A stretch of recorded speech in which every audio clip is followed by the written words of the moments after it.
Griselda Sufi, now I speak in Spanish. Es traductora y profesora de inglés en la Universidad de Salvador, la Universidad de Salvador en Buenos Aires. Desde 1985 vive en Estados Unidos, fue doctora en literatura hispanoamericana en la Universidad de Pittsburgh. Es docente titular e investigadora del Departamento de Lenguas y Culturas Globales de Hood College. I really thank Hood College to co-sponsor this activity. Thanks a lot, College. Su área de interés es la escritura y la memoria de la postdictadura del Cono Sur. Sus artículos se han publicado en revistas y libros académicos en Argentina, Estados Unidos, documentales. Su primer ensayo crítico fue Demasiado Real, la escritura posttestimonial de Tomás de Luis Martínez. Y escribió autoficción y poemas que se han publicado en revistas académicas y suplementarios literarios en el país y en los Estados Unidos. El libro que vamos a presentar hoy, que es Cartografías íntimas, confieso que lo he leído muy atentamente, Griselda. Es un libro que realmente vale la pena, recomiendo, la autora lo va a firmar una vez que termine esta actividad. Lo más importante de todo es que estamos celebrando en este momento 35 años de las elecciones que conservan al doctor Raúl Alfonsín como presidente de los argentinos, presidente democrático de los argentinos, son 35 años. Y yo recuerdo en mi juventud que Tomás Eloy Martínez fue una persona insoslayable en esa época. Realmente creo que fue así, es un símbolo que es quizás hasta no teníamos idea de cuándo íbamos a hacer la presentación, pero coincide exactamente con estos 30, del 30 de octubre de 1983, época inolvidable. No voy a hablar del libro, porque para eso está Nora y Griselda, pero sí me parece importante recalcar este símbolo que significa hablar de Tomás Eloy Martínez en la embajada en este momento. Pero como había dicho también, lo dije en inglés y ahora en castellano, es un privilegio tener aquí a Nora Stegilevich. Nora es escritora y docente. Su libro Una sola muerte numerosa, premio Letras de Oro de Literatura Hispánica en los Estados Unidos, fue traducido al inglés, al alemán y al italiano. Sus libros de ensayos en el arte de no olvidar y el lugar de testigo, escritura y memoria, galardonado con una mención honorífica del concurso del Fondo Nacional de las Artes. Es profesora emérita en la Universidad Estatal de San Diego y ha dictado seminarios en Argentina, Chile, Italia y España. Una sola muerte numerosa, el premio Letras de Oro de Literatura Hispánica en los Estados Unidos, fue traducido, como dijimos, y sus libros son El arte de no olvidar, El lugar de testigo, Escritura y memoria. Pero también es importante que Nora es una escritora y docente cuyo interés es, y hablando justamente del legado de recuperar la democracia, el hecho de que ella ha estudiado y se ha concentrado en el legado del genocidio, a partir, en este caso, de su experiencia, en este caso como prisionera política, estuvo en un campo de concentración, el campo de concentración de ¿verdad, Nora? Y luego fue asesinada política en Canadá, donde se doctoró en literatura latinoamericana. Así que realmente es un privilegio tener a Nora aquí presentando el libro, como dijimos. Nora va a hacer la presentación, luego a Griselda, tendremos 30 minutos de preguntas que me imagino que van a ser bastante interesantes, y luego tendremos una recepción y la posibilidad de comprar el libro y que Griselda lo pueda firmar y por supuesto ambas conversar con todo el público asistente. Así que bueno, muchísimas gracias nuevamente por venir. Thank you for coming to the Embassy of Argentina. And now, the floor is yours.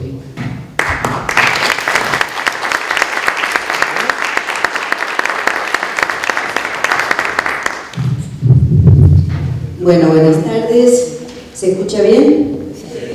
Ante todo, les quiero decir que me hubiera gustado hacerlo más conversado, pero que como no tenemos un público homogéneo en cuanto a idioma, voy a leer, así pueden ustedes seguir en el texto en inglés que se distribuyó individualmente los que lo necesitan. Así que ese es el motivo por el cual voy a leer. Whoever doesn't understand English, it doesn't matter. I'm explaining why I'm reading. That's okay. Pero quiero contar una anécdota más antes de leer. Voy a leer tanto a... Bueno, ahora no, voy a leer algo que Griselda va a explicar, pero quiero anticiparles algo. Yo cuando escribí lo que escribí, ante todo había subrayado el aspecto cómico, a mi juicio, del libro. Porque cuando yo leí este libro, conociendo a la Griselda, me mataba de risa en muchas ocasiones. Entonces le mandé la presentación y ella lo leyó y leyó los ejemplos que yo había elegido. Y me dijo, Nora, pero la gente va a llorar en vez de reírse. ¿Cómo te podés reír de estas cosas? Una cabeza cortada, no sé qué. Bueno, en realidad es humor negro, pero fuera de contexto no causa mucha gracia. Hay que leer el texto para que uno se pueda reír. Entonces, ese aspecto no lo comentamos tanto porque no se van a reír. Pero quería decirles que además de todo lo que voy a comentar, quizás a ustedes también les pase que si leen el libro se puedan reír a carcajadas como hice yo. Well, now I have to translate all that, but I'll try my best. And first of all, I want to say that Nora wanted to do this more of a conversational way, but I thought it was very difficult for me to translate the whole 13 pages that she had written. So I said, no way, I'm going to translate this first. So this is not a translation of just what she said, which I tend to do when I translate. But to make the comment of what she just said, it was that when she sent me this reading that she did, which is very beautiful, that she chose certain passages. And those passages were related to humor, that she laughed a lot. And when I read those passages, I'd say, Nora, are you crazy? Everybody's going to think we're nuts. They're all passages that are very, very gruesome and dark. And so I said somebody chopped their head off, you think they're going to find it funny. And so we kind of laughed at that, but we hope we do find them funny. And if not, we'll just suffer. But because they were taken out of context. But Yeah, we were taken out of context. You could laugh or sad or laugh, but you could also. Okay. I correct the interpreter. Let me this is what we always tend to do. The other thing is, those of you that have the English translation, that is what you're going to hear now. We're going to start with one of the readings by Laura Martins, who is not here today, but she wanted us to read this for her. So Nora's going to do that read, and you have two versions there. One is Nora's reading. It's called The Owl of Minerva. Oh, Minerva, how do you say it in English? Minerva. Sorry. And the other one is, I liked it in Spanish, and I wrote down a little bit of notes. It's called La Mano del Ama, and that's the one that we're going to be starting with. Okay, so I'll start with Laura Martins' text. Griselda Sufi se posiciona, se para, frente a un escritor de extensa y densa trayectoria como fue la de Tomás Eloy Martínez. En un diálogo proteico con varios de sus textos y más allá de ellos, Sufi encara una lectura que es a la vez su propia nutricia escritura. Recorre varias décadas de historia argentina, la experiencia peronista, la dictadura militar, los exilios, el retorno a la democracia y más, mientras desgrana sus vivencias personales, desterritorializaciones y reterritorializaciones con todas sus vulnerabilidades y fortalezas varias. Y cavila sobre la palabra literaria, tanto como sobre la conversacional de Martínez.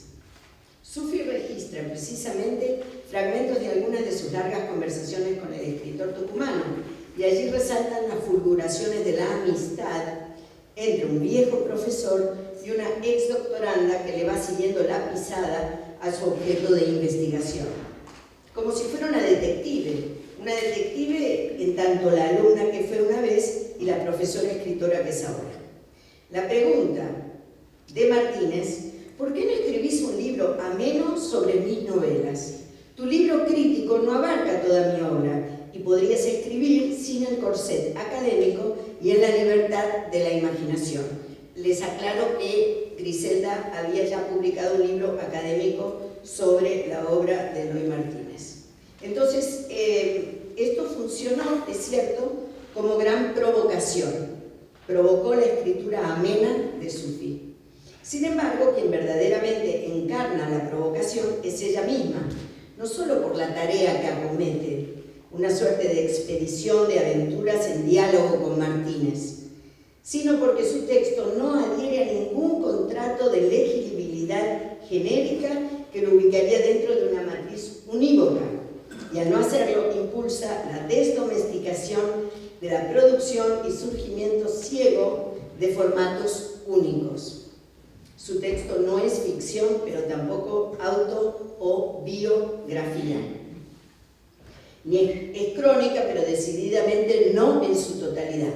Es un ensayo, es una memoria, unas cuantas sesiones de análisis terapéutico, esto me parece. Una cartografía de paseos por la ciudad de Buenos Aires. Es al mismo tiempo todo esto y nada de esto. Es además, les digo yo, un trabalengua, porque la que escribió esto me hizo pasar por renderización de esto. Es también un trabalengua hecho papel. Es al mismo tiempo todo esto y nada de esto. Y es en esta desencarnación donde radica uno de los valores clave de Cartografías íntimas. Una escritura hecha desde la libertad, con gracia y seriedad, con humor y severidad, y sensatez de investigadora con respeto y a la vez desde la creación de un lugar propio. Sufi, por ejemplo, respecto de la novela de Perón y cómo encarar la lectura de una ficción tan desmesurada, se encarama y sostiene. Frente a la magnitud del personaje histórico, se me movilizan todos los terrenitos. Ese es su comentario. Ven que fuera de contexto no es lo mismo, pero es gracioso.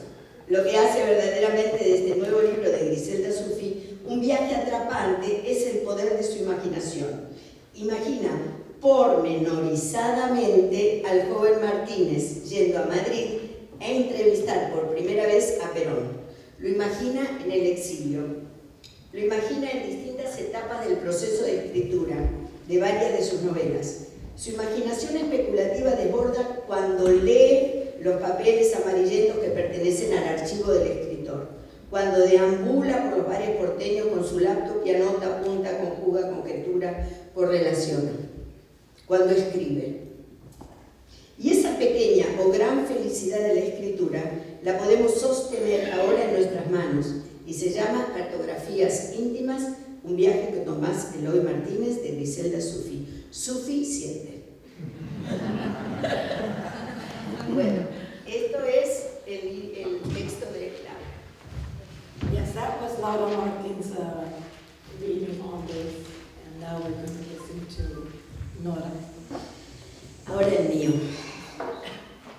El ave de Minerva.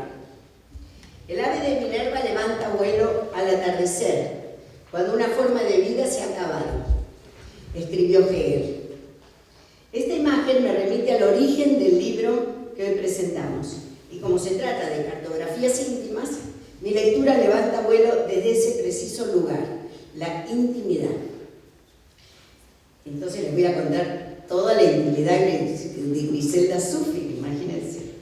La forma de vida que se acababa para Griselda cuando escribía su manuscrito en 2009 era la del escritor Tomás Eloy Martínez, su maestro. Griselda empezó su viaje literario existencial subida a las alas de su padre simbólico, como dice al inicio del primer capítulo.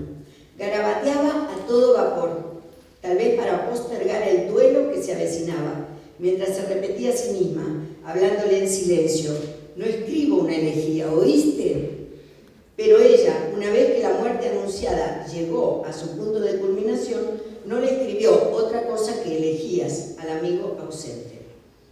Y entonces les voy a leer un párrafo del texto, porque la idea es que tengan ideas de lo que es el texto. Así que acá va una cita. Me duele tu ausencia y no tengo dónde ubicarla. ¿Dónde iré, Somat? ¿Seré capaz de violentar el ataúd y llevarme tu cabeza para reposarla sobre la mesita de luz? Sería un acto de justicia literaria en memoria de tus lecciones de necrofilia. Sería la evidencia del impudor y del delirio. Aún no he cometido un acto de violencia o una salvajada de esa naturaleza, pero no estoy tan lejos. Es un mal argentino la fascinación con los cadáveres, decís. Recuerdo el pasaje del mártir de Metán, cuya cabeza fue expuesta por 15 días hasta que una aristócrata viuda, Fortunata García, se la llevó envuelta en una manta. Después de lavarla, la reposó en su cama entre sábanas y hojas de eucaliptus. ¿Cómo hago yo con tu ausencia? Contra la muerte, el relato. 3 veces lo digo en voz alta y espero que aparezcas.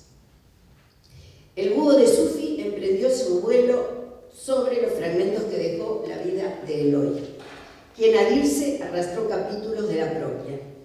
Más que en sobrevivir, el tiempo del exiliado se va en juntar los pedazos dispersos de su ser, había dicho Tomás. Grillo, como la llamamos los amigos, se quedó juntando pedazos, pintando gris sobre gris y buscando definiciones del exilio como para indagar por qué ella, que dejó el país en la infancia, se identifica tanto con lo que siente Tomás, un exiliado político. Y entonces ella salta al vacío, como dice él que hace un exiliado, y lo hace en el capítulo del lugar común, la muerte, que les voy a leer también. Salto al precipicio con la ilusión de quién sabe si hay un dedo en el cielo señalando el destino de las almas. Salto sabiendo que no estás en ningún libro, mientras que mi dedo mucho te señalo algo que te pertenece. Las novelas mienten, no pueden hacer otra cosa. Ahí acaba la cita. En este escribir a contrapelo del adiós, o como forma del adiós, pone en práctica lo que aprendiera de Eloy. Ante todo, su modo de interpretar la crítica, y cito, un ejercicio que suele ser sangriento. No obstante, fue otro aspecto de la visión del autor lo que le impactó, y vuelvo a citarla a Griselda. Hay una necesidad de saber qué pasa en el otro. La crítica más válida, la más profunda, la más intensa, es aquella que uno oye de la gente que ama, en la cual cree. La crítica es entonces un vínculo, no un juicio, dice Griselda. Mi primer aprendizaje en esa charla fue liberarme en lo posible del peso de quién autoriza a quién a hablar o escribir qué y de qué modo.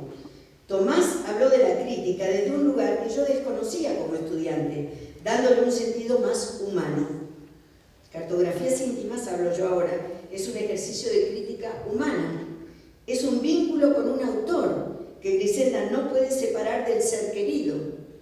Por eso a menudo el texto parece un canto amoroso, que se quiere poner en lugar del otro, que se pregunta cómo se sentirá el escritor cuando transformó tal crónica en ficción, cuándo entrevistó a alguien, cómo llegó a tal lugar.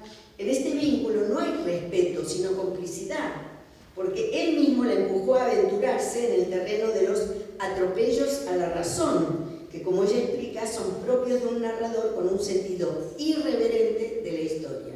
Ustedes saben que Tomás Eloy Martínez era irreverente con la historia, escribió novelas sobre cuestiones históricas, deformó los hechos, entonces esa irreverencia es la que ella aprendió, a mi juicio. La irreverencia de Eloy la contagia y la lleva a transgredir los géneros. Su aventura es atravesar el alambrado que separa el campo de la ficción, del campo del ensayo, del campo de la crónica. Todo es un fluir donde a cada paso irrumpe lo inesperado, con un condimento esencial que ya les anuncié, el humor. A ese tiempo desgarrado que, según Eloy, nace, como las ficciones, del descontento con la realidad y de la necesidad por construir una otra parte donde todo lo perdido podría tener sentido y cabida, Sufi le saca chispas, como si el dolor arañara una fibra cómica nada evanescente. La risa surgida de la conciencia de la propia impericia para enfrentar la situación alza su vuelo cada paso en un libro que es el relato de una partida y de una lectura que trata de asimilarla.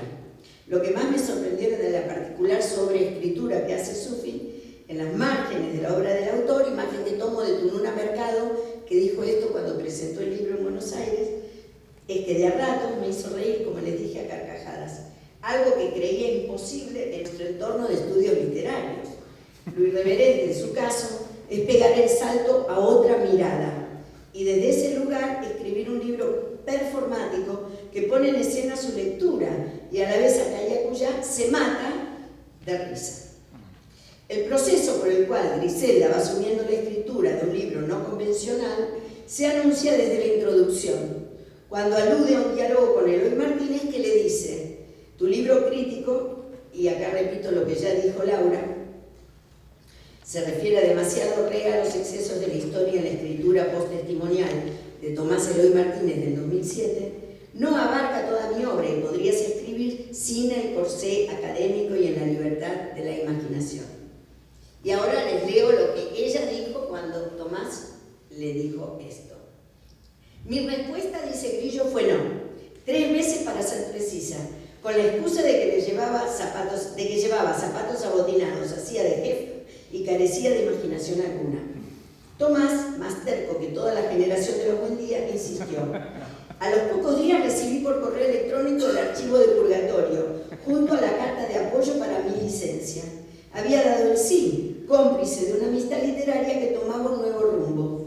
Después de cerrar mi departamento y dejar mis pertenencias en un depósito en Frederick, Maryland, viajé a Buenos Aires. Me instalé en un departamento en la calle Ascuénaga, con una hermosa vista a un jacarandá en flor y a pocas cuadras de donde vivía Tomás.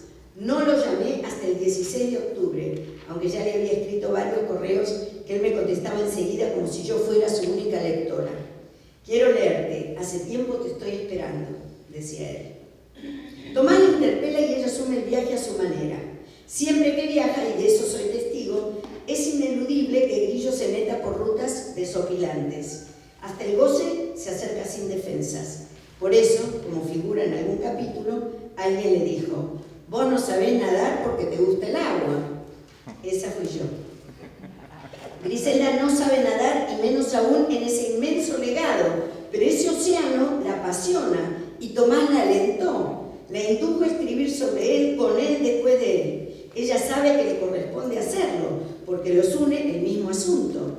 Cuando ocurre, esto es una cita, cuando ocurre algo importante en mi infancia, dijo él, la muerte me lo trunca. Debe ser esa mi obsesión con la muerte. Debe ser esa mi obsesión con tu escritura, dice ella. Cuando ocurre algo importante en mi vida, la muerte me lo trunca. Paradójicamente, este proyecto ligado a la muerte es al mismo tiempo y desde el inicio gozoso, porque la reta a asumir su libertad. Y es así que sin saberlo, o porque no sabe pero quiere, o porque quiere y no sabe, se lanza a una lectura muy propia y a una escritura entrañable, cuya génesis puede remontarse a 1989, cuando, en sus palabras, un profesor de literatura chileno me diagnosticó una enfermedad que desconocía. Usted sufre de ingenuidad literaria.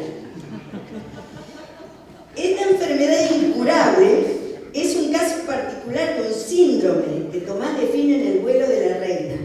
Las pasiones son siempre insensatas y se apoderan de los seres humanos del mismo modo fatal e inevitable que las enfermedades.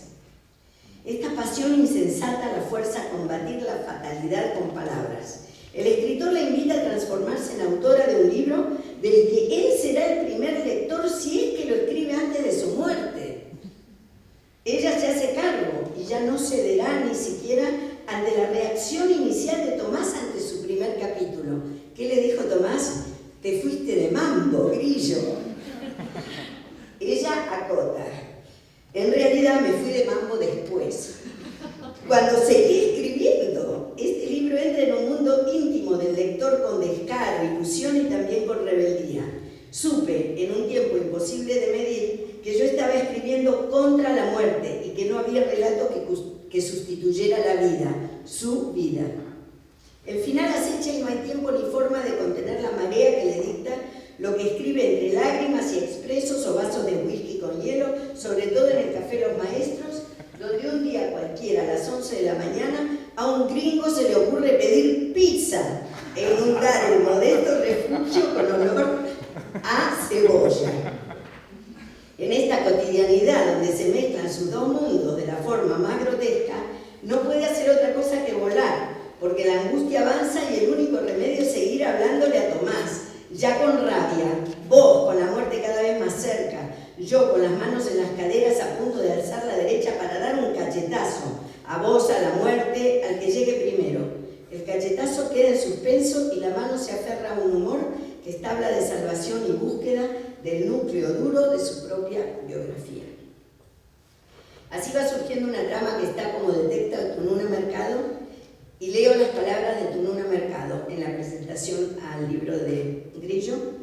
Entretejida su propia historia de Argentina, que dejó el país con sus padres cuando era niña y ha regresado joven adulta a su origen en un transporte privilegiado. Las novelas de Tomás Eloy. No son libros que se terminan de leer, porque permanecen en una vigilia ininterrumpida por los universos que abren y que para esta lectora no son revelaciones extraterrenas, sino un acercamiento a un país que paulatinamente llega a su mirada y sobre el que nunca dejará de indagar. La novela lleva a la historia. Tiene que transitar sus adyacencias, penetrar en orígenes, tradiciones, marcos de pertenencia. El expediente que existe es escribir junto a los textos, sobreescribirlos, irse por sus ramas tendidas y tomarse de ellas con un conocimiento profundo de lo que las ha engendrado. Ella misma nervadura y brote de la materia que crece a medida que progresa. Fin de las palabras de Tununa. En el lenguaje de la autora, lo traduzco al lenguaje de Griselda. Viví los 70 escuchando cosas raras, entre comillas, que no comprendía porque hablaba castellano como el Pato Donald y leía la historia en la revista Villiquen. Con ánimo didáctico, los mayores me explicaban que la Patagonia era la tierra codiciada por los judíos, que los judíos controlaban los medios, que los zurdos habían copado el movimiento peronista y obrero. Me quedé flotando en una zona ambigua, en el intersticio de un lugar entre San Francisco, Boston y Buenos Aires, en un lenguaje desvinculado de su referente, sin la densidad existencial de las cosas. Pude volver a vincular los entreverados hilos de mi historia a través del mundo literario y algunas otras experiencias que me dieron la posibilidad de entender una época vivida a medias durante la dictadura. En este retorno, cuyo destino es asimilar una historia de espanto sin fin y el fin de la historia de Tomás, la autora encuentra su voz, una voz que hace cosquillas y hace llorar como estas figuritas del WhatsApp que se ríen echando lágrimas a borbotones.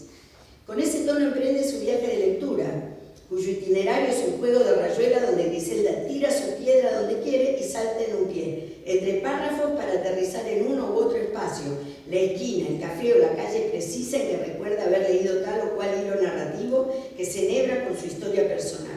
Los polos de la rayuela, para los que conocen el juego, son el cielo y la tierra, y se juntan cuando deviene protagonista y, como en la película La Rosa Púrpura del Cairo, entra en la trama, dialoga con los personajes e incluso padece celo junto con y a causa de ellos. La lectura es ahora su vida y la narradora se sacude la pesadilla a fuerza de escritura. En estas secciones despega hacia la ficción, como ella misma dice. No los voy a tener mucho más, pero les quiero leer algunos fragmentos del libro de Griselda. Entre la escritura y la vida, elijo las palabras apretadas en planos que no coinciden con el mundo y su acontecer. Este ir y venir entre citas con la literatura y con la vida nos muestra cómo la lectura cambia, transforma, transmuta. Y cito: en las novelas los escritores dejan sus más inconscientes impulsos y deseos y pueden transfigurarse en otros seres. Los lectores también, concluye. La investigadora bucea, se desconcierta, ancla en interrogantes. En el capítulo sobre Santa Evita se pregunta: seguí al cadáver de Evita, ¿puedo seguir hacia Tomás? Lo puede decir, lo sigue, de un modo particular. Al hacerlo se pisa, se disgusta consigo misma, dialoga con la locura, aunque le hayan advertido que eso no se hace. Se desangra como el paciente en su diván, sin despegarse de su gesta autopunitiva, y por eso grotesca. Y cito algo más. Se ve que me gustó el libro, porque si no, no lo citaría tanto. Me sentí uno de los personajes más siniestros de la novela. El astrólogo López Rega. ¿Quién se puede sentir López Rega? Solo Griselda Sufi, digo yo. El entrometido en las conversaciones privadas del general. Y me asusté. ¿Por qué no podía ser yo un personaje como Diana Bronstein, la militante de izquierda que estaba convencida de la revolución y estaba a la altura de los tiempos que le tocaba vivir? ¿Por qué no ser el periodista Tomás Eloy Martínez, que buscaba desarmarse de la historia para llegar a la verdad? ¿Será que nunca podré sacar de mí el germen de la dictadura? ¿Será el claro el exponente de lo que perduró del pasado,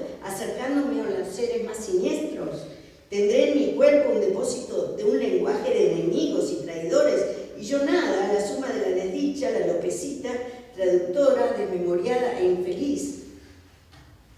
Las ideas que surgen a borbotones son un taladro en la cabeza de Griselda, según dice al final de este pasaje. ¿Habrá sido ese taladro el que le impuso ese tono? Un taladro que, al abrir agujeros, habilita posturas desenfadadas. Otra cita: el saber no ha sido hecho para comprender, sino para hacer tajos. Ah, no, eso no es una cita de ella, es de Foucault. Pero lo dice ella. Leí en un pasaje de Microfísica del Poder en Foucault para un curso sobre subalternidad que dictaba John Beverly en el semestre de invierno de 1995. Y entonces Griselda cuenta cómo era John Beverly. Yo me rascaba la cabeza llena de piojos. En realidad me rascaba porque quería imitar a John.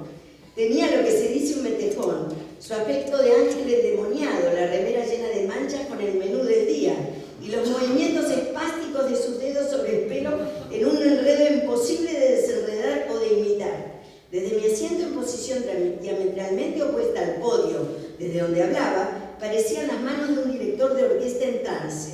Lo que decía y pensaba en ese momento era más importante que las voces de los profetas de la línea de David o de José. Beverly pidió que entregáramos por escrito nuestras experiencias como subalternos. Era fácil. Aunque hablaba inglés en el primer mundo, me sentía subalterna en el pequeño gueto de autoexcluidos. Le puse como título Historia de una documentada en estado de deterioro. Y cuando leyó, me dijo con su risa aspirada y entrecortada: parece un stand-up. Su stand-up puntea en el texto sin cesar. Cuando alude a la mano del amo, cuenta: me devoro el libro en unas horas, giro para leer la contratapa. Suele leerlo después de terminar el libro y dice algo sobre el bel canto y la batalla de Carmona contra Madre. Mi conocimiento del bel canto no pasa de una repetición a dos voces de Luis Alberto Spinetta. Batallas no recuerdo haber librado ninguna. Bueno, para terminar, confiesa en otro tramo: armé la ponencia con la dedicación de la costurera de Vermeer, sin levantar la cabeza porque solo veía las puntadas que tenía que dar para terminar una pieza. Tal vez así armó este libro. Por suerte para nosotros, lectores que tanto ansiamos un respiro del habitual corsé académico. Celebro la llegada de un ensayo narrativo que, mientras me mantiene al hilo y me hace evocar mi propia historia, me regala esa risa liberadora tan ansiada, sobre todo en estos tiempos. Y no me regala solo la risa, sino, como dice al final, una ceremonia del placer íntimo. De secreto encuentro con uno mismo. La lectura, creo, no tiene por qué ser diferente de la felicidad. Ahí termino.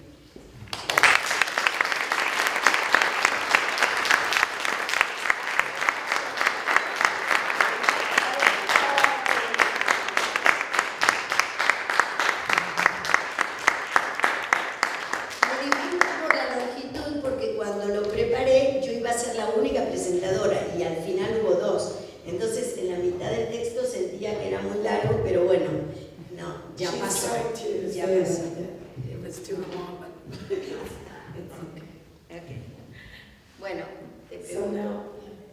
te pregunto desde acá. Para iniciar, algunas preguntas que le puedan hacer a Griselda para que esto se vuelva un poco más informal. Yo le quería preguntar, y ella lo va a traducir, como ya lo presentó el libro en Argentina, ¿cómo llegó a publicarlo? Porque estos libros, yo lo sé por mi propia experiencia, por la dificultad que tuve en publicar en Argentina Una sola muerte numerosa, son difíciles de publicar. Entonces, mi interés era que ella nos cuente cómo fue que lo publicó en Argentina y, bueno, y todo lo que sepa, lo que pueda hablar alrededor de eso. Recepción, lo que fuera, antes de este paso de presentarlo en Estados Unidos. ¿La pregunta? La pregunta es, ¿cómo fue cómo llegó a publicarlo en Argentina? ¿Qué pasó? ¿Cómo lo logró? ¿Y qué fue la recepción? The question is, if you could talk a little bit about how you came to publish it in Argentina, what was the reception, and what happened afterwards. Thank you. Okay, it's a long. Should I just say this? And does anybody not speak English in this audience? Not speak Spanish? Speak Spanish, I mean. ¿Alguien no entiende inglés en este auditorio? Pues entonces voy a responder en inglés. No. O en inglés, o en castellano. Ok, a ver, levanten la mano quien habla español. ¿Quién habla español? ¿Usted en inglés? ¿Me quedo? Sí, claro. Vos vas a hablar en castellano y yo voy a traducir. Claro. Y vos quédate ahí. Y después me pago. Arrancamos. Entonces, bueno, para responder a esta pregunta, creo que fue una etapa bastante intensa. Una porque es muy distinta a la etapa de escritura. O sea, primero porque yo en la etapa de escritura tenía como mucho entusiasmo por el impulso mismo de Tomás. Entonces estaba ese vínculo allí muy fuerte. Espera, hasta ahí. Yes, I'm sorry. First of all, it was very different because there were different phases, different stages. So in the first phase was the phase of writing. Okay? Yes. So, entonces, en la etapa de ubicar un libro es un sentir muy diferente, porque ya es como que uno ya está desligado de ese texto de una forma y lo está ubicando en otro campo, que es el campo del mercado. So the phase or the stage of locating or situating the book is very different. And first of all, you have to situate it or locate it where one wants to locate it or situate it. Right. Entonces, cuando empezó esa etapa de ubicarlo, de llevarlo a las editoriales, me encontré muchas veces con estos comentarios, por ejemplo. Okay. Entonces, por ejemplo, esto está muy bien escrito, pero no cuadra dentro de lo que nosotros hacemos. Nosotros hacemos podría ser los distintos géneros que ya tienen catalogados en las distintas editoriales. Por ejemplo, So when I began and started looking around what there was, I found, and the response was, this is well written, but this doesn't quite fit with what we have. However, right, a lot of that. Entonces, en un sentido, sabía que tenía un texto bastante único, porque así, además, lo había circulado en manuscrito a personas que yo consideraba valiosos críticos y escritores, como Tomás Mercado, como Gerald Martin, como Tomás M. Martínez. Entonces sentía que mi texto era un sentido único, ¿verdad? Pero cuando iba a las editoriales me encontraba que eso no era así, que no parecía que no había esa recepción. Entonces, por eso que tardé 8 años. Ustedes dirán, bueno, este trabajo comenzó a fines del 2008, cuando recibí el archivo de Purgatorio, además de todo lo que ya comentó Nora, que no voy a volver a comentar, pero fue una invitación a fines del 2008 y leí Purgatorio y empecé a escribir en ese momento. So I know, she says, that I have a quite unique text. I went to circulate it, and I felt, she says, that it was quite unique, but at the editorials, at the publishing houses, they said, yes, but this, but yes, but that. And so she insisted, she continued, she circulated it amongst meaningful, knowing readers and critics, which have been mentioned already, such as Tonina Mercado, Laura Martins, and other that Nora Strejilevich also cited. And that this is part of the story behind why it took 8 years, Exactly. which I believe is the answer to the question. Yes. Thank you so much, Senator. Any other question? Yes, yes, I had a question. ¿Puedo hacer mi pregunta? sí. Sí. ¿Puedo mi pregunta? Ahora desde aquí. Ahora, No, in English or in Spanish? Should I ask now? oh, you're a translator. Thank you, Nora. Felicidades, Grisho. Qué bueno por lo menos mencionar la democracia en esta sala. Yo recuerdo verte cerca de la Plaza San Martín. Bueno, no importa. Sí importa decirlo. Y estabas trabajando en este libro. Y vos lo estabas persiguiendo, por así decir, a Eloy Martínez, yo a Ricardo Piglia. Nos cruzamos ahí cerca de la Plaza San Martín. ¿Podrías decir algo sobre el título, Cartografías Índimas? Sorry, there was a little bit of personal background and an appreciation of the mention of democracy in this room. And also, the question is, if Griselda, so if you could please talk a little bit about the word cartographies, cartografías, in the title. Si no mal recuerdo, la idea de cartografías me vino de el mapa secreto de Borges.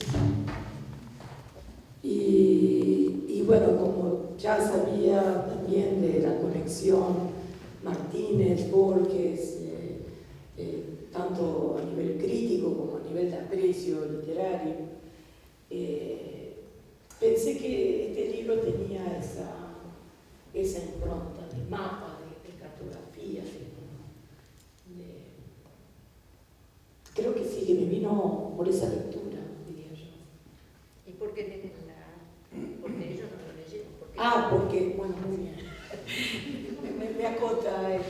So part of it has to do with an association with Borges and cartographies and maps, and Nora adds to. No, yeah, but as I asked her, lo puedo decir en inglés, I asked her to develop the idea of how these cartographies work in the book because you haven't read it. So that a bit more about guiding the audience in the book. Why would it be cartography? Well, I think that it has to do with the places. Thank you, Sergio.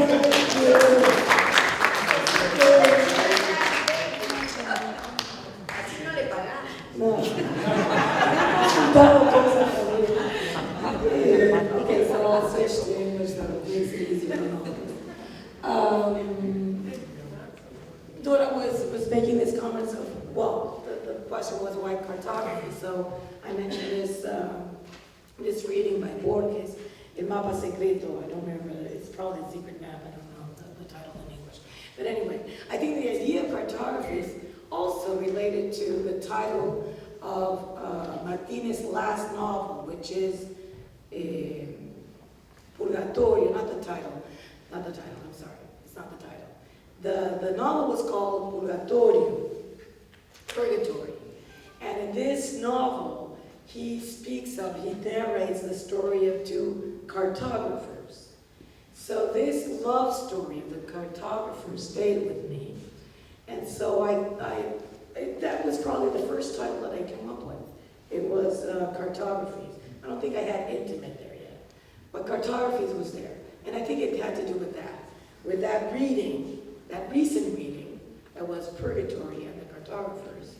And then I think it kind of made sense with the writing of the text, because it starts off in Washington, D.C., and then it goes on to Buenos Aires, and then it goes back to Pittsburgh, and the last chapter is actually back in Washington, and actually I see the two faces of the friends that gave me their homes where I wrote the last chapter.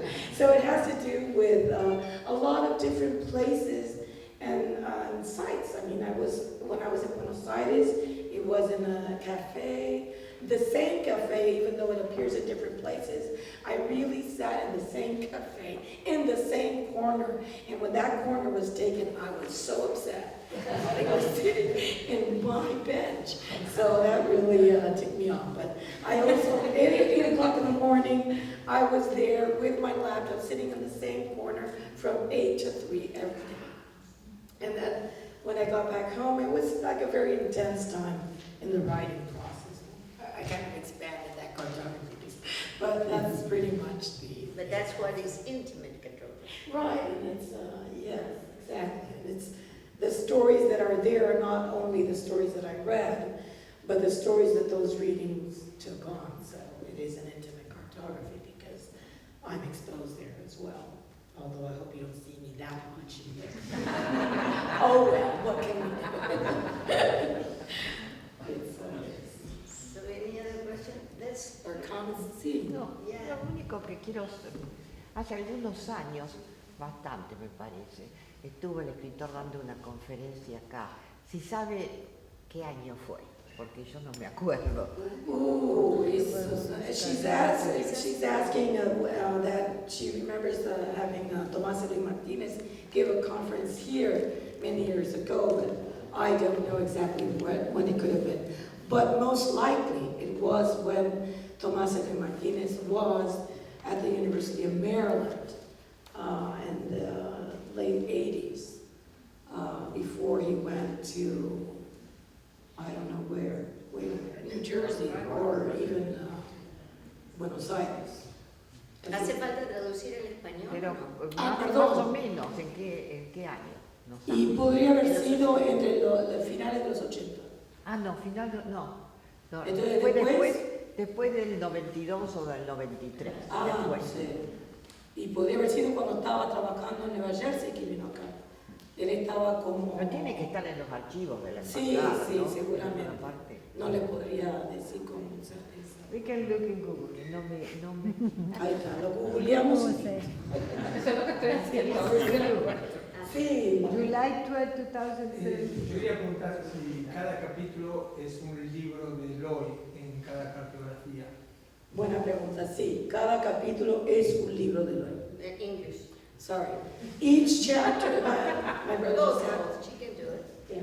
My brother just asked if each chapter was a book by Martinez, and it is, except for the prologue, which is the introduction to all the work. But yes, each chapter has the original title. I didn't change the titles of the books. So each chapter is Purgatory, the Perrault novel, the Master's Hand, all the original titles. So it's funny and it's an academic book at the same time. Yeah, exactly. Yeah. That's the funniest. That's the funniest thing. How could it be? Laura? ¿Quién lo publicó La Muerte? Yo tengo una pregunta que la voy a hacer en español y después la paso. Pero el micrófono no te van a No, escuchar. pero yo hablo fuerte. Okay. Más fuerte. Que se pare, que se pare. La pregunta Que se pare. Se pare ya. no tengo la cita porque no me la acuerdo exactamente, Pero la cita la dijo Nora, que es esa interrelación entre escribir y la muerte, el escribir como una forma de ganarle la partida a la muerte, que también tiene muchos puntos de contacto con una sola muerte numerosa, ¿verdad?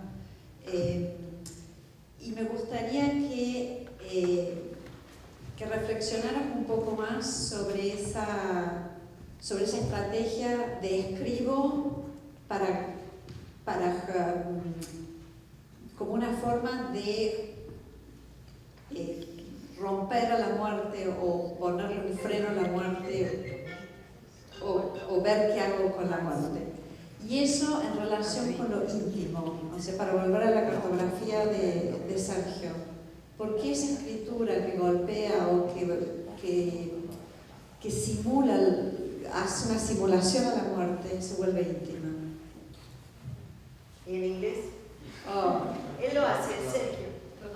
The question is about the relationship between writing and trying to put a stop or challenging death. And if there's some relationship between that and the previous question about the intimate part of the cartography.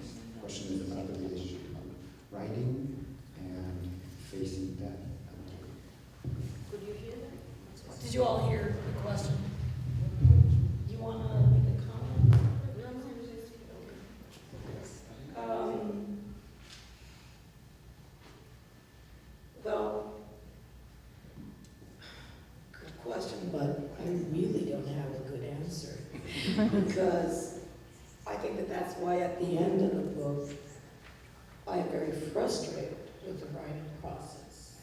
And I don't find the right words to write against death.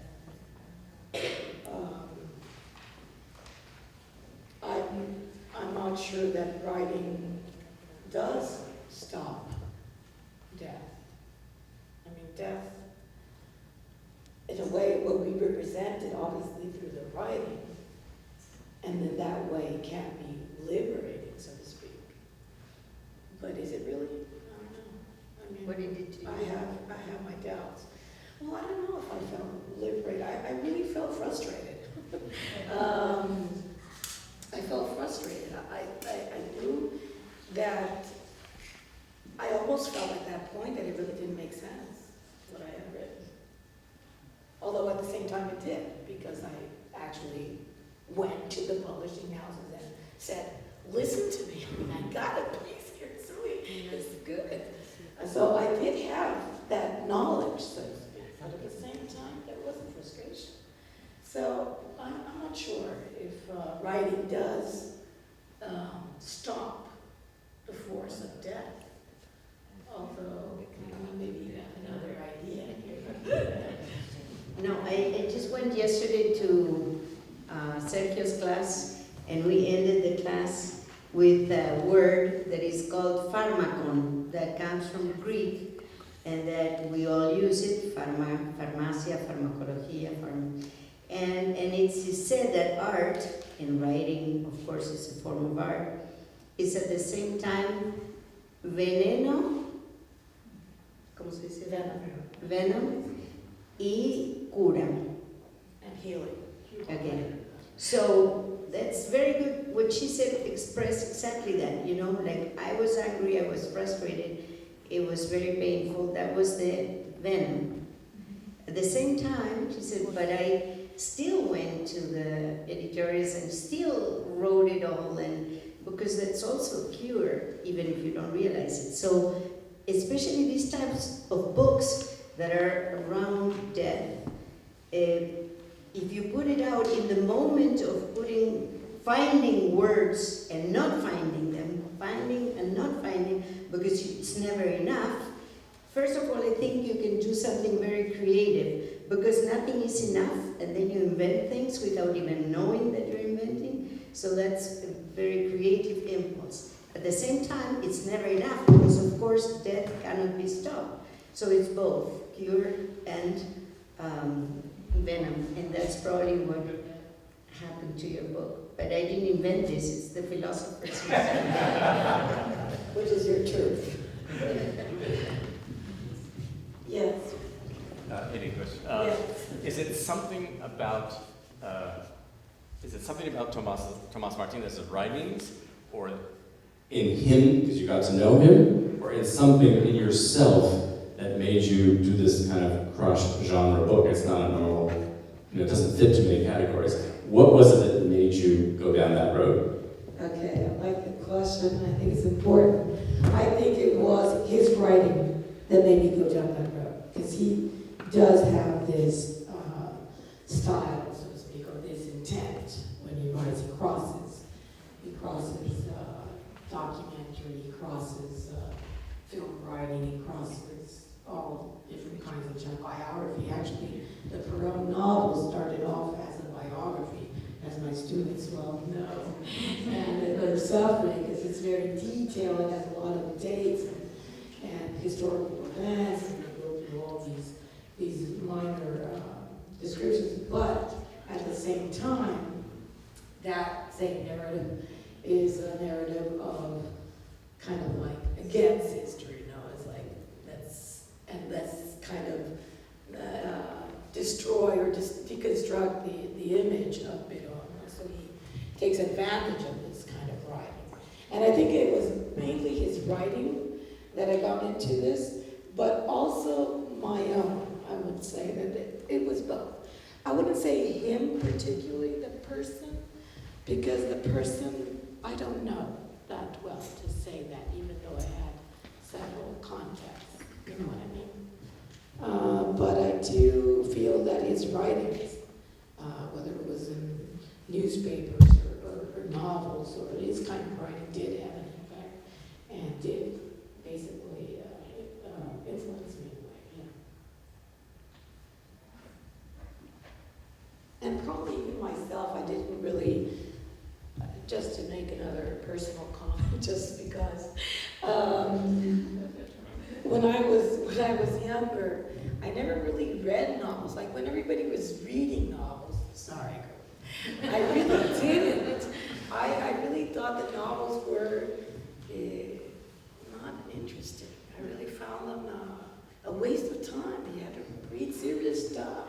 I wanted to read essays and philosophers and something else. So I really got to enjoy literature, or at least novels. Literature, I wouldn't say, because I wrote poetry. I loved poetry, I still do. And but novels I came in late, I would say very late. Probably too late to understand it though.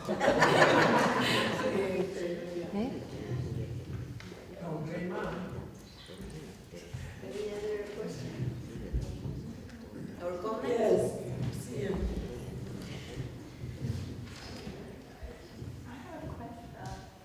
Is it on? Is it on? I have a question. Thomas Alva Martinez gave you permission or encouraged you to write a very innovative biography on him.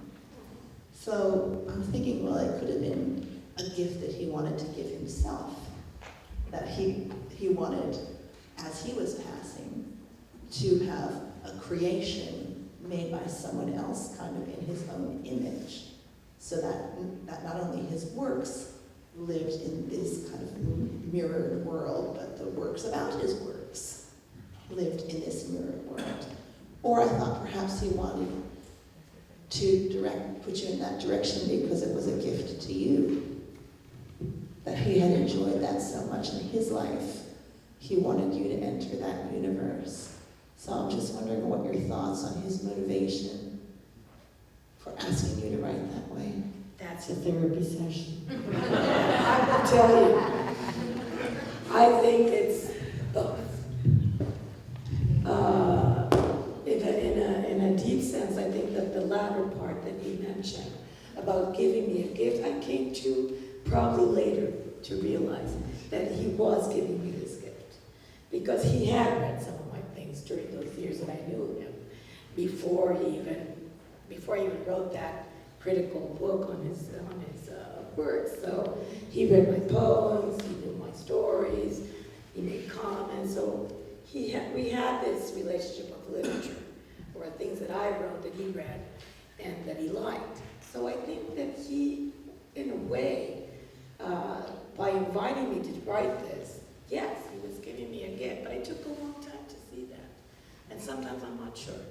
But the first part, I worked it a lot because, in a way, yes, I thought that it was a way to prolong a life of his, and that this writing had his novels there, and that the readers will continue. But I think that in a way, yes, it's true, but also the fact that readers always have a new interpretation of a work. So, I don't know if it was just him that he wanted to spend his life, but also that readers will get another interpretation again of a work that was read through a reader. And so there he was giving me again that possibility of creating this, also giving another reading, I think. I don't know if I answered your question right, but I feel that way. So it worked for both, I guess.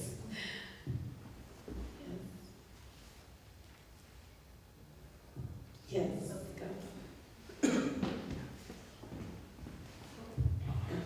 I find it fascinating, and continuing with this idea.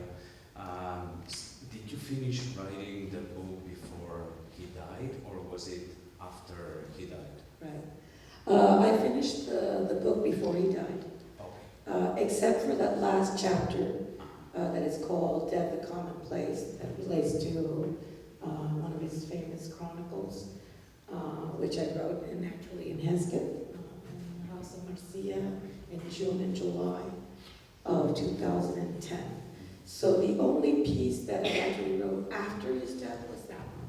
All the others were written while he was alive, and he read the manuscript. I gave it to him, and he passed away 10 days after. Could you elaborate a little bit more about like the mourning process of closure of Tomas's death, connected with the writing and finishing the writing, and concluding the book, putting it out there. So, you know, I'm fascinated about that point of, you know, when you close the book, if you close also like this intimacy with the idea of maybe expanding it or editing it, you know, like there's a point of closure. I think that, yeah, that was kind of like a coming back into this text after many years, because I kind of let it go. At a point I was like, okay, it's not going anywhere, so. Okay, let's go back to the mourning part, because the mourning was difficult. I was in Argentina at the time of his death. I had just handed in that manuscript. So in a way it was a very troublesome time, because not only of his death, but I was left with that manuscript in my hands, not knowing what to do. So that mourning process was very difficult and very slow.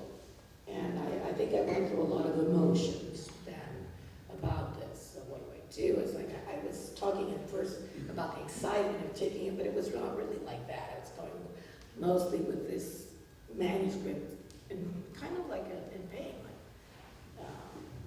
It was not that easy, you know? So, and it took me a while, and actually I started knocking on doors of people that I trusted in terms of their readings of this book. So I went to Dununa's house, I met with her, I asked her, she read it in one day, she gave me an answer. So I got all this support of others that were reading, so I wouldn't fail in this process of what do I do now. So I got back to it more seriously, I think, in 2015.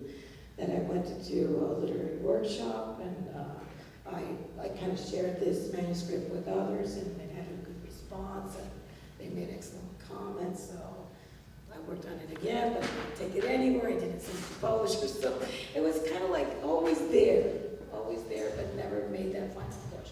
And then it was actually in this year when I was talking actually with you about the letter that I was sending to the press that I kind of changed the letter, because actually they looked at me, you're not selling this book, right? That letter is terrible.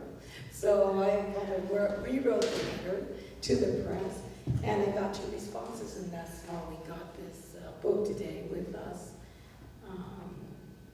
So in a way, I think the mourning kind of had its time, and it took a long time. And I think that I wrote several journals of the dreams I had throughout those years, and I still have them by ear. And I think that I can go back and see every day the dreams that I had about Tomás Martínez, or related to the text, or related to the places that I went, or to some particular read. So it wasn't that simple, right? Even though I wouldn't say we were best of friends, because we were not. It's not, you know, hey, Martínez, what's mate? No. I didn't have that kind of connection. It was more like, Tomás, who is this character that you mentioned here? I need to know. And you really love this woman, or what? You know, that kind of thing. Because I'm very curious to know, especially about love. So, anyway. Yes. So did you know he was sick? Or? Yes. Okay, so you knew he was going I knew, that's probably an understatement, yes, I knew. Okay. But how do you really know? Yeah. Okay. That was not a surprise. No, it's not a surprise. It's just you're never prepared, but yeah, I know. I knew when I took it on. That's, yeah. There was a question. So I want to take maybe the discussion in a different direction, but maybe not, the more I think about it. But what I'm really fascinated about is that, on the one hand, you're talking about your relationship with a really important figure in your life, but also you're really talking about your relationship to literature. Yes. And the passage with John Beverly, first of all, we have to talk offline about your relationship with John, which I didn't know. So I think a lot of us, especially if you go through graduate school, we come at literature and you're taught different modes of reading. And in a lot of ways, it can really limit how your relationship to literature. So I think your approach, I think the word freedom comes up in Nora's reading of it. It's kind of let's move away from Foucault and sort of rejection of these different modes of reading. So I don't know if that's a question or if you want to respond. No, but I agree. It's interesting that you mentioned that because not only Nora mentioned it in her read, but also in Buenos Aires in the presentation about this novelty in a way in the text. I mean, kind of move away from these formats, the way that you have to say things and the way you have to write even.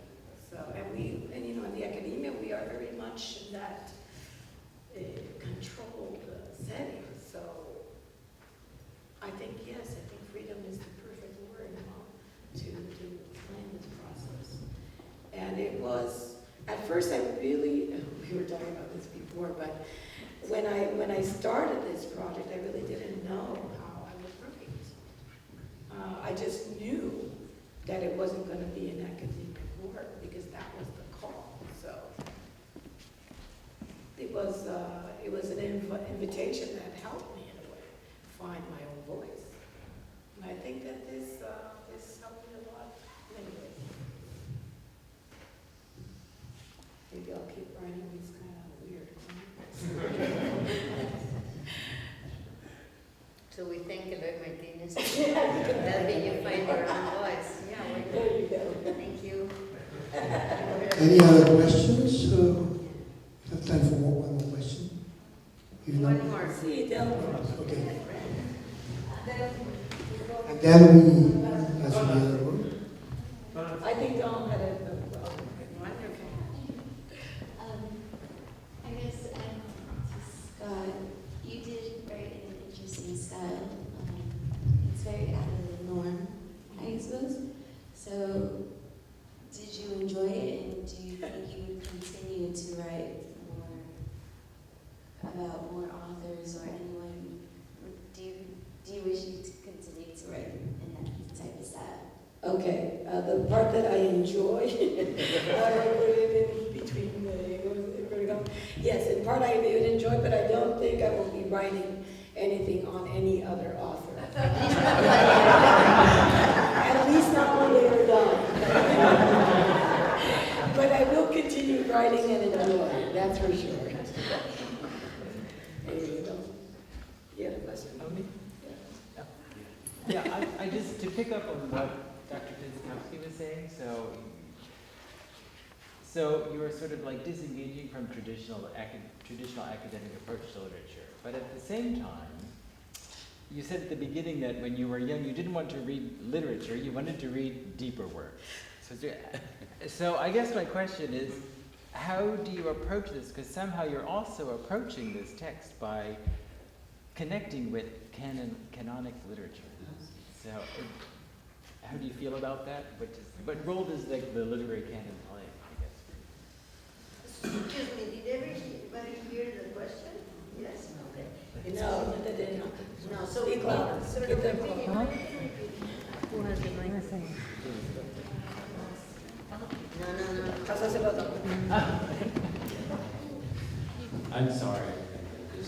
I was really curious about this idea because I was picking up on what Dr. Fidzikowski was saying about how we're disconnecting, in your book, you're disconnecting from traditional academic approach to literature. So how do you come to terms with the fact that through this book, even though it doesn't have a traditional genre that we could talk about, you're also relating it to canonical literature, like the literary canon. So how do you feel about that? How do you approach that? I would say that this is kind of like an opening path. I don't know exactly where it will go. But I think I opened a little door in that it allows this kind of thought and narrative form. I would say that. That would be my answer. And hopefully, I don't know, other readers will get to say something. Well, I think that in these times of so-called postmodernism, we are more open to understand that reason doesn't go one way and emotion another way. And so in her emotional kind of writing, there is all these readings that she did of philosophers, but she doesn't need to quote them word after word. She quotes some Foucault over there, but it permeates the whole thing. So the interesting thing is that the whole culture that we share is there between lines, and you don't have to put page so-and-so, theory such and such, but it's there, I think. So that's probably one way in which she can, in the future, well, starting now, develop that kind of thing, where the theory, I'm sure, is there, but you have to find it as a reader yourself if you know it. She will not give it to you as I did, as a quotation, as a nota pie de página, how do you say it? Footnote.